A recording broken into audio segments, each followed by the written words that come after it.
What is going on YouTube is JT. Last time I did deck profile at the end of July on my Floowandereeze deck, which won a remote duel regional flight, earning me my invite to the 2024 North America World Championship qualifier. Well, today I went to an OTS Championship and got first place, winning yet another invite, which doesn't really do me any good, but hey, it's another invite, plus this nice looking mat. To start things off, I started out going 0-1, and then I won the rest of my matches all throughout the day. So, yeah. Let's go over the deck, and then I'll go over my matchups afterwards. We're going to start things off with the triple Rabina, triple Eaglin, one token, and one stream. I don't play more than one token or stream because you don't want to open with it on occasion at all, really. I guess opening token plus map is not that big of a deal, but Stree alone, not good to open with. You didn't really play more than one copy except for during Cashier format when there was a chance of them banishing one of your Stree or tokens off the top of your deck. Now that Cashier is pretty much dead, or just a control deck, really, there's no need to play more than one copy of each. Tribute monsters. 2 M-Pen, 1 Apex, 1 Mega Reza. The ratios of these have not changed, really. Some Floowandereeze players have been cutting out Mega Reza. I don't know why. I still think Mega Reza is really good. It's great to recycle your D-Shifter or your Featherstorm on the top of your deck and loop them. And at worst, if they try to banish it with your Fenrir, at least you still get some disruption by resolving it. I mean, sure, you won't have it for later on in the match, but it's one of our best tribute monsters, one of the best cards in the deck, personally. Next up are two sets of hand traps. This is the same ratios as I played at the end of July. 3 Shifter, 3 Ash Blossom. Shifter is great for graveyard-centric decks like Tier Elements, Phantom Knights, stuff like that. Anything that really relies on the graveyard. Also good to preemptively deal with Droll and Lockbird. You activate like a Terraforming or a Pot of Prosperity or Duality, and you change Shifter, and they can't Droll you. Because Droll is probably one of the worst cards to have resolved against you when playing this deck. I don't see how people can play through Droll unless you have a very specific hand. Ash Blossom is Ash. It's a very weak card on its own, but it still is pretty versatile. It will hit stuff like Triple Tactics Thrust and Opponent's Prosperity, Tactics, Talent, and Draw 2. Branded Fusion, but on its own it's pretty low impact. This deck is actually, I designed this deck to go first primarily with some cards to deal with going second in case I'm forced into going second. We'll get into that a little bit later. That's it for the monsters. Next up we're going to show you the spells. 3 Prosperity, 3 Duality. I'm unsure if I mentioned this in the last video, but I play Prosperity over Extravagance because getting to excavate 6 cards is a lot more beneficial than drawing 2, and there's also the fact that if you use Extravagance, it has to be at the beginning of the main phase 1, so if you don't open a very worthwhile hand and you pot Duality and then you excavate like Extravagance, it's not like you can play Extravagance after that, whereas you can just go Duality, grab Pot, then pot into 6 more cards and sculpt your hand that way. Floowandereeze spells. 3 Advent, 3 Map, 1 Unexplored Winds. Same ratios as last time. Advent helps dodge stuff like Veiler, Imperm, any targeted negation. Map gives you the extra normal summon while also banishing a bird from your deck so it can migrate back to your hand. Unexplored Winds can actually deal with a back row. When you normal summon Eaglin and you search out a tribute monster, you can send Eaglin plus a back row of your opponent's to the graveyard to summon the M-Pen or Apex. Don't ever summon Mega Reza that way. That's not good. Don't do that. It also provides... Unexplored Winds also provides draw power, I suppose. Though if you do open up with Unexplored Winds and try to draw, your hand is probably really bad. So, but, yeah. Moving on, we got Triple Tactics Thrust. Now this is a change from the main deck. Last time, I think I had evenly matches in place of Thrust at the end of July, but I did read the comments. I did respond to the comments on the last video. I do appreciate the feedback that I got, and I did try out Triple Tactics Thrust, and I do like it, I have to say. I wasn't really crazy about main decking it because if the only hand trap that the opponent plays like Imperm, it's kind of sits there and is dead, but it's good for if you get Ash or Droll and Lockbirded. Dark Ruler No More, 2 copies. I didn't really have anything better to put in this slot. I guess I could have put Book of Moons, but I like the Blanket Negation. The ability to deal with stuff like a field of Barone, Savage, possibly SP Little Knight. Because SP can be pretty annoying, depending on what they banish with it. Dark Ruler No More is not really that great this format, I feel, especially against Minidium, where they can just set that counter trap and negate it, but it's still a go second option. That's why I play it. Like I said earlier, I do cater this deck towards going first, but I will put like something going second, such as Dark Ruler No More, in case I'm forced into that position. And going second, I can grab Dark Ruler No More with Thrust if necessary, and then I can just use it and negate the whole entire board. The last 2 spells will be Terraforming, which acts as a 4th copy of Magnificent Map, and Harpy's Feather Duster, because we like to sack back row decks and rip it. Actually, the funny thing is, at locals like a few weeks ago, I played against Vanquish Soul, and they ashed my pot, and I went Thrust into Harpy's Feather Duster and activated Harpy's Feather Duster, blowing their back row away and winning the game. So, powerful spells that Thrust can grab, Harpy's Feather Duster being included. Next up for the trap cards.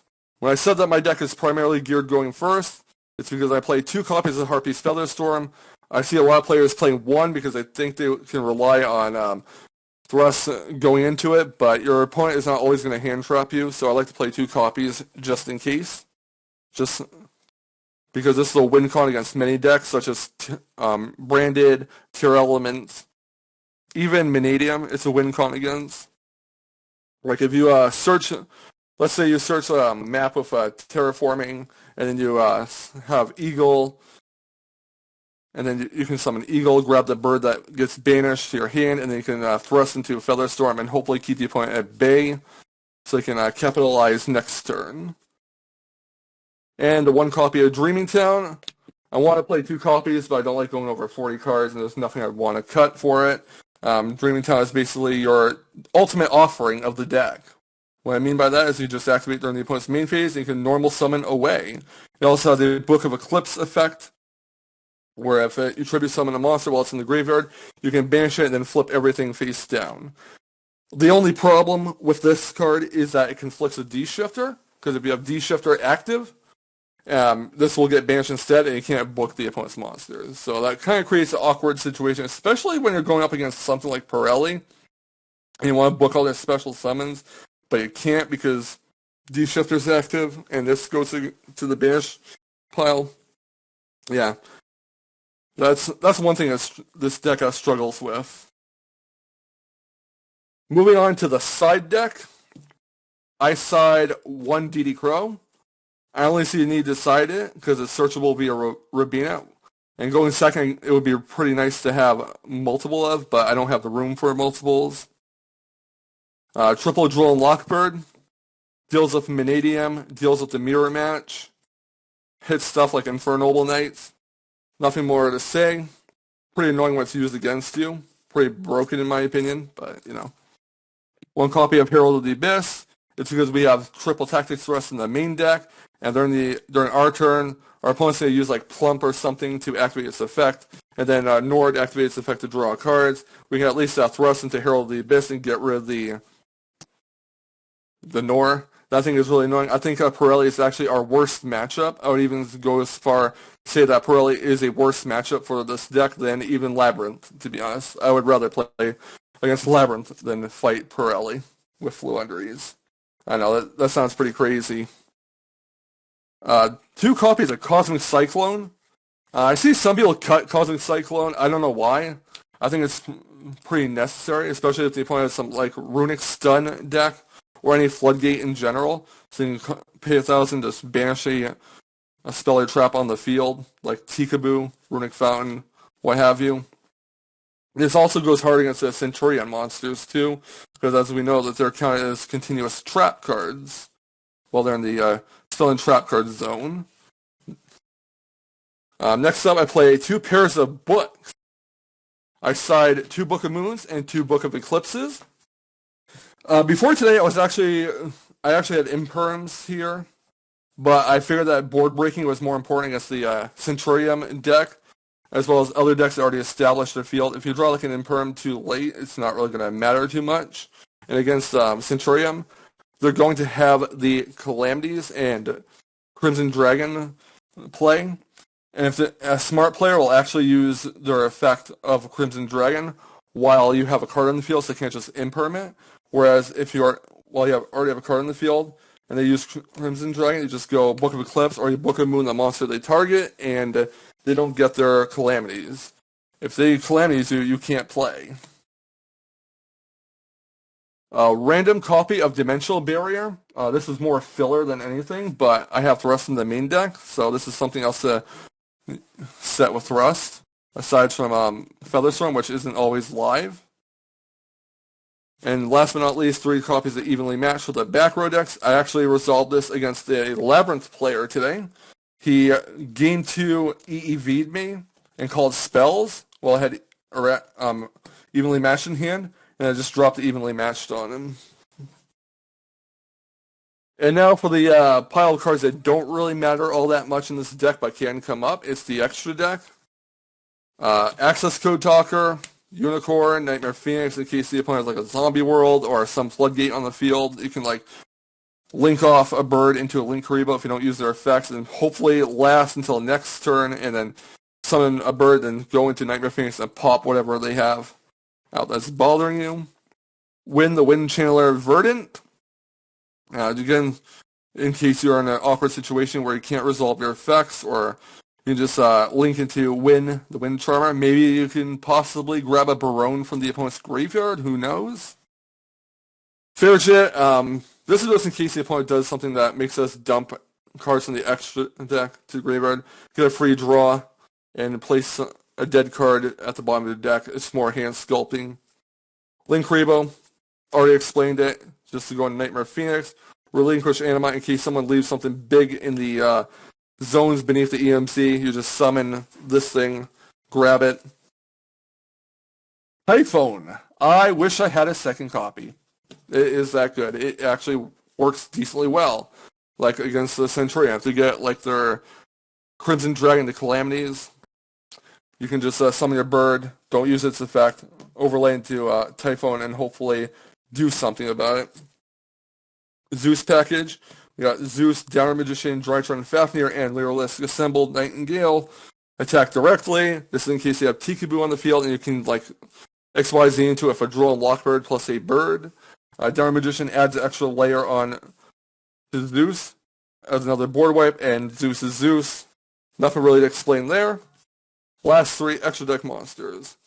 Fossil Warrior, Skull Knight, Fossil Warrior Machine Skull Wagon, and Garura. Much like Ferret, these are just in case the opponent does something to make you dump stuff from the extra deck so they can proc off. This will draw you a card.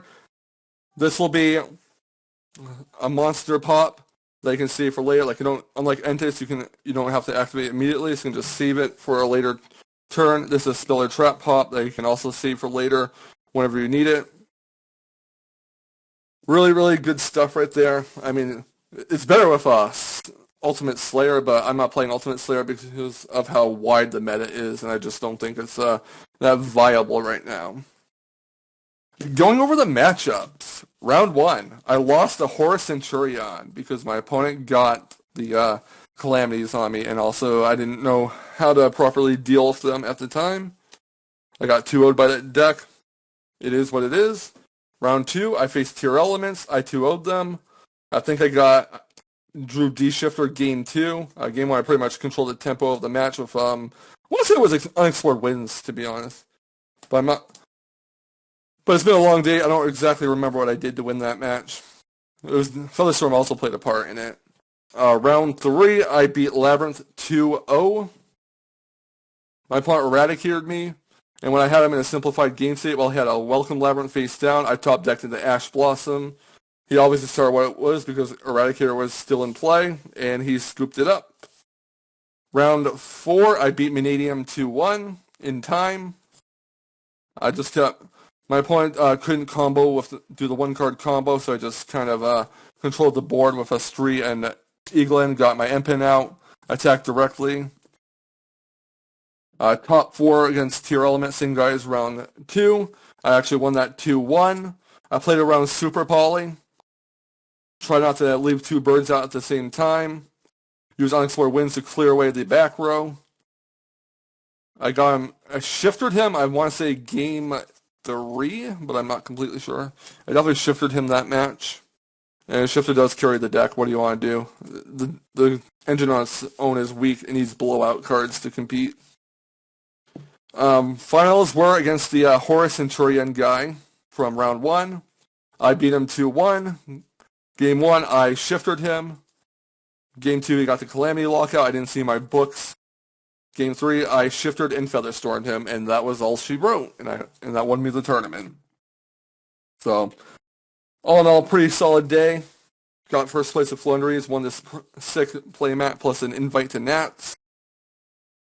Yeah, that's about all I got. If there's any questions, let me know in the comments section, and I do thank you for all the feedback that you guys gave me in the last video. It influenced whether I main deck Thrust, certainly, and I definitely don't regret main decking the Triple Tactics Thrust. And also shout out to Toph for allowing me to post my deck on his channel, of course. So, that will do it.